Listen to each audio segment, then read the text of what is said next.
sheesh! I procrastinated enough to get this thing done. They say that first impressions are most important, and video games need to have them in order to really suck you in. If a game fails to capture your interest within the opening minutes, then what chance does it have to do it with the rest of your journey? Unless you're the really persistent sort of person who believes that it will get better eventually. And nowhere else in a game is this more important than with the first boss. First bosses need to be there to provide your first roadblock on your journey, to test you to see if you are ready for the next step in your adventure. But then again, that's what all boss fights are there for. But first bosses need to get it right, or it becomes laughable. They need to provide a sudden difficulty spike that isn't unfair while also providing a sense of enjoyment out of fighting them. And these next 7 are some of my personal favorites. Not much else to say, so let's get started!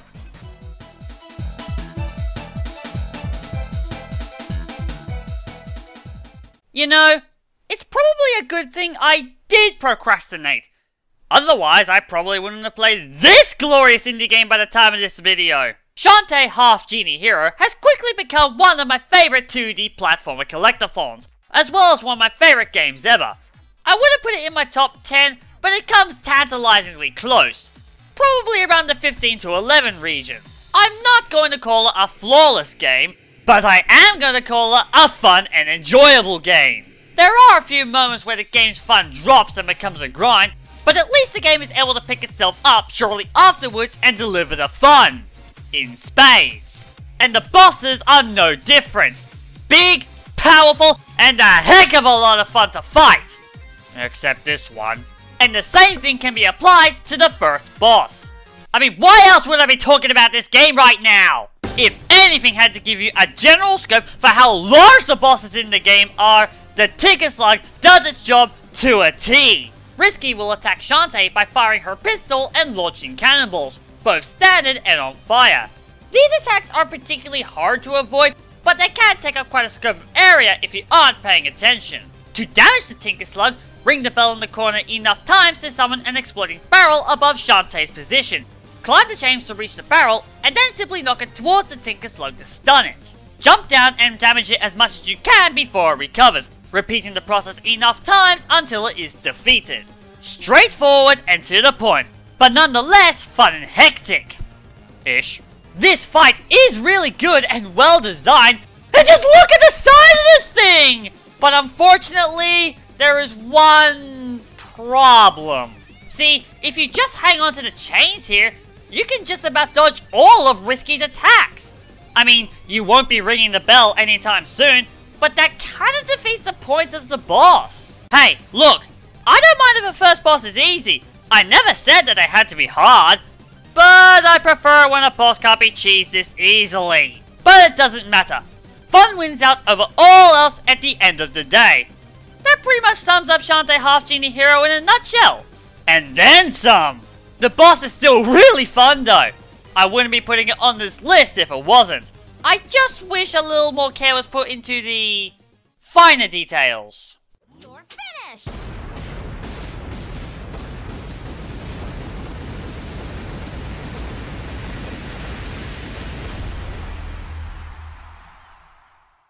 Being the first Skylanders game that I owned, I can be forgiven for having a biased opinion towards Swap Force.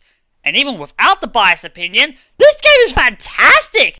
There is a whole array of things I love about this game, including most of the Skylanders. I mean, this was the game that introduced freaking Roller Brawl! Do you need anything else? Well, there is the much needed addition of the jump mechanic, the actual Swap Force mechanic and dual elements, the Swap Zone minigames, Sharkfin and Tessa, and there is also that first boss fight against Glumshanks. Oh, sorry, evil Glumshanks. You need to stress the evil part. This is actually a really well designed first boss, which coming from a Skylanders game, a series with a very shaky boss fight lineup, that's saying quite a bit. The boss starts with evil Glumshanks creating an Archean, whatever this is, out of scrap and then proceeding to use it to ram you. Lure evil Glumshanks into the spikes to stun him and break the armor off, making evil Glumshanks vulnerable to damage. This first part does a good job of introducing you to how to weaken and damage evil Glumshanks.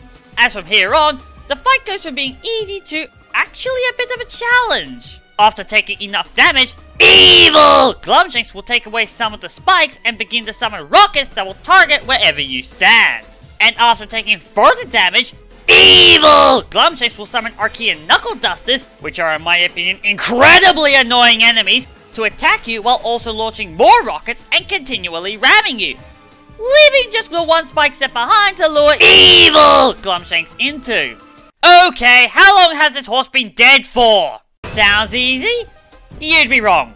I mean, it's not hard, but it definitely puts up a fight and can be a bit of a hassle, especially if you're going for that no damage star. With the spikes, rockets, Archeans, and evil Glumshanks hunting it down from every corner of the level, there isn't much room for error here.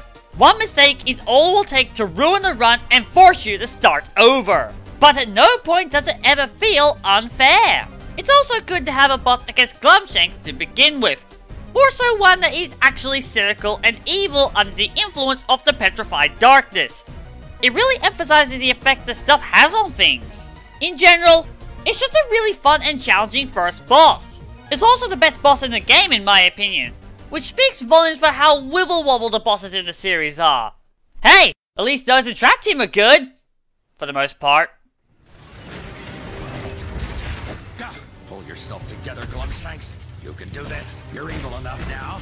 You want to go back to washing Chaos's dirty socks? This is it! This is your shot! Who am I kidding? Okay, I'm going to be honest. I don't really like Crash to Insanity. I just find it boring, plain and simple. There are moments of fun, but they are far and few between for me. Most of the time, playing this game just feels like a chore more than anything. But when this game picks up, it really picks up. Especially with that first boss. Yeah, Crash Bandicoot first bosses aren't particularly good. There have been a few exceptions, but nothing amazing. Mecha Bandicoot on the other hand? Ha! It's awesome! In truth, this is actually a double first boss. One fight against Cortex and another against Mecha Bandicoot. Cortex is a pretty standard first boss, but it's actually a really well done one compared to most of the other first bosses you face in the series. Cortex will unleash a barrage of plasma shots at Crash that will continually chase the marsupial down. Eventually, Cortex will stop firing and charge up a single super Plasma Blast. Spin the Plasma Blast back at Cortex to knock him off his hoverboard and damage him. Afterwards, Cortex will proceed to launch bombs that will break away sections of the arena. Once this process is repeated enough times and Cortex has taken 3 hits, enter Mecha Bandicoot. Mecha Bandicoot will launch missiles and swing its chainsaw around before firing a Plasma Blast that must be knocked back. After enough hits from the Plasma Blast, parts of Mecha Bandicoot will be destroyed and become unusable, until ultimately the mech is rendered a pile of scrap. It's a pretty basic first boss, but not for the last time on this countdown. It is executed so well that it never grows stale or dull. It's always fun to face Mecha Bandicoot and take it down every time. Also not for the last time on this list, the concept of a pre-boss fight to acclimate yourself with the real boss fight to come later. Cortex, if anything, is really just a practice bout for Mecha Bandicoot. It's there to acclimatize you with the idea of spinning back the Plasma Blast, and it does that job well, while also being fun, like the delicious entree before the delectable main course. That's actually a pretty good analogy. I should come up with good ones more often. And accompanying this boss is that awesome a cappella soundtrack. It just fits the boss so perfectly! If only the rest of Crash to Insanity was like this.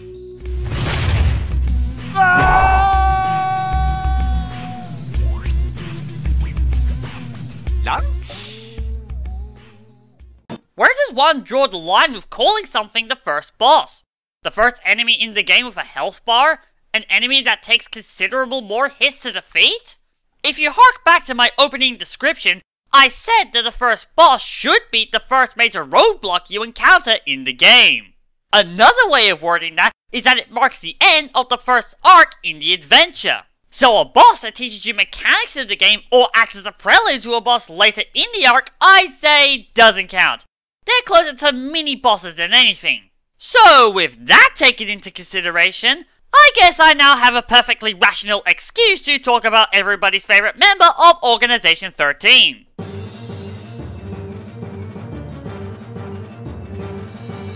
You know, I mostly like something because it's well implemented or well designed. But screw it, I just want something flashy and fun from time to time! And Axel delivers that in spades! As the fight at the end of the Roxas prologue, you could consider this to be the one bright spot in the entirety of the 3-hour slog you just went through. But if it weren't for how it was worked into the series and game plot, this fight wouldn't be even half as brilliant as it is. It may be a bit on the easy side, but damn it all if this fight isn't flashy as all heck! Seriously, just look at this fight for a few seconds and tell me that this doesn't look cool! Oh, I should probably change the verb I'm using here. Tell me that this doesn't look hot awesome! A burning wall of flame, a lava floor, columns of fire, a literal fiery explosion, and just look at this reaction command! It's so stereotypically anime Japanese, and I love it! It's not much of a challenge, nor is it really all that complicated. But a fight that is just plain fun is a lot better than one that is technically proficient. Which, when you think about it, kind of describes Axel in a nutshell. It may not be the most well-explained thing I've done so far, but when you got flair like this, why get stuck with the icky jobs? But at the end of the day, this is a fight between the best members of Organization 13. And it is so much fun! That's all it really needs to be! It's a great way to cap off this first part. But don't despair, because I'll return soon with my top 3 first bosses. Be patient, and I will see you all soon.